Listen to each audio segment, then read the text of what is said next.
ልጆች ራስ ምታት አለኝ ሲሉ ስንቶቻችን እንደቆም ነገር እንወስደዋለን? ዛሬ ልጆቻችን ራስ ምታት አለኝ ሲሉ መቼ ተጨንቀን ወደ ሕክምና ቦታ መውሰድ እንደሚኖርብን እንነጋገር።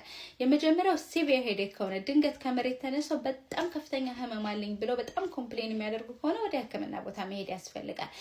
ራስ መሳት ካለ፣ ማስታወክ ካለ፣ ከማስታወክ ጋር አብረው አንገታቸውን ሲያንቀሳቅሱ ህመም፣ ስቲፍነስ ወይም ደግሞ ድርቅ የማለት አይነት ግትር የማለት አይነት ስሜት አንገታቸው ላይ የሚሰማቸው ከሆነ ይሄ ራስ ምታት ሁሌ ጠዋት ከእንቅልፋቸው ሲነሱ በተደጋጋሚ ጠዋት ራስ ምታት ካስቸገራቸው፣ እንዲሁም ደግሞ ቆዳቸው ላይ የተለያየ ሽፍታ ካየን፣ ትኩሳት ካለ፣ ሲንቀሳቀሱ ባላንሳቸውን መጠበቅ ከከበዳቸው፣ ራስ ምታት ከእይታ ለውጦች ጋር ከቪዥን ቼንጅ አብሮ ከሆነ፣ እንዲሁም ደግሞ ከአደጋ በኋላ የሆነ ነገር ከመታቸው በኋላ ሲጫወቱ ወይም ደግሞ ከወደቁ በኋላ የሚመጣ ራስ ምታት ከሆነ ተጨንቀን ወደ ሕክምና ቦታ መሄድ ይኖርብናል። አመሰግናለሁ።